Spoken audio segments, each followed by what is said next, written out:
Hello everyone, আশা করি আপনারা সবাই ভালো আছেন।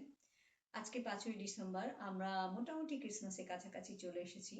আজকে বসে বসে ক্রিসমাস ট্রিটাও বানালাম এবং বাইরে অনেক স্নো পড়েছে। তারপর কফি খেতে খেতে ভাবলাম আমি আপনাদের সাথে আজকে কিছু কথা বলি।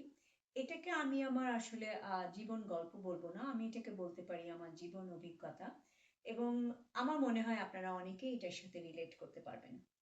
একটা সময় ছিল যখন আসলে আমি ওভারওয়েলড হয়ে গিয়েছিলাম। আমি ঠিক ওভারওয়েলড না বলে এটাও বলতে পারি যে I was drowning in the depth of motherhood and adulthood.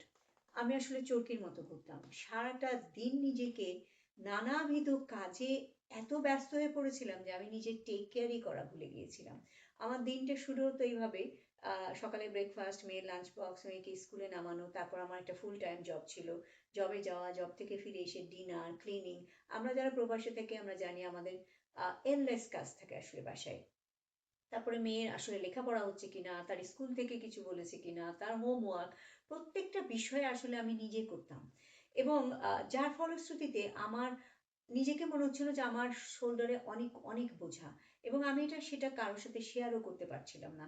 এবং এটা যে শুধু আসলে একটা ফিজিক্যাল লেবার সেটাও না, এটা এক ধরনের মেন্টাল লেবারও আছে এটার সাথে জড়িত।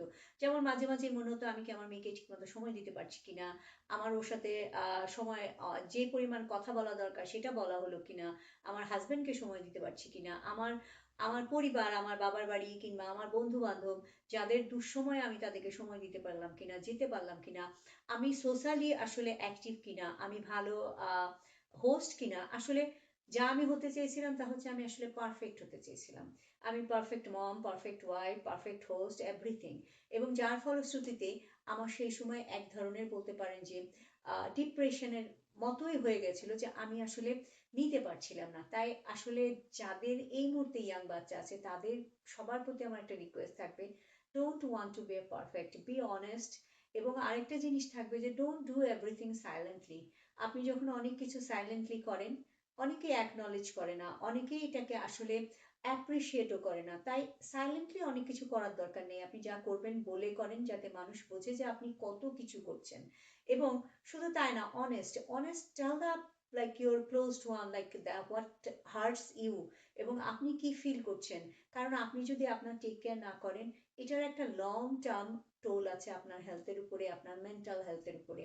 তাই আসলে আমি মনে করি না যে আসলে প্রতিটা জিনিসই আপনার ঘাড়ে নিতে হবে। আপনার আজ যদি ডিশেস করতে না ইচ্ছে করে, করেন না। আপনার বাসা যদি অপরিষ্কার থাকে, গেস্ট এসে কি ভাববে এটা না ভেবে ভাবেন আপনার ইচ্ছে করছে না, আপনি করেন না। এটা আমার জীবন অভিজ্ঞতা যে don't want to be a perfect and be honest what you feel. That's really help a lot of problem. Because এই মাইন্ড গেম কিংবা কেউ গেস করবে আমি কষ্ট পাচ্ছি, এটা আসলে ভাবার কোনো কারণ নেই। তার চেয়ে আমি মনে করি সবসময় একটা জিনিস হওয়া উচিত, সেটা হলো কমিউনিকেশন অ্যান্ড বি অনেস্ট। এবং বলুন আপনার কেমন লাগছে, এটা খুব জরুরি। সবচেয়ে জরুরি হচ্ছে আপনার শরীরের এবং মেন্টাল হেলথের টেক কেয়ার করা। এর চেয়ে বড় ইম্পর্টেন্ট আর কিছু নেই। সবাই ভালো থাকবেন। আশা করি আমি যে গল্পটা বললাম অনেকেই তার সাথে রিলেট করতে পারবেন। আজকে থেকেই চেষ্টা করুন নিজেকে বদলে ফেলার। ধন্যবাদ।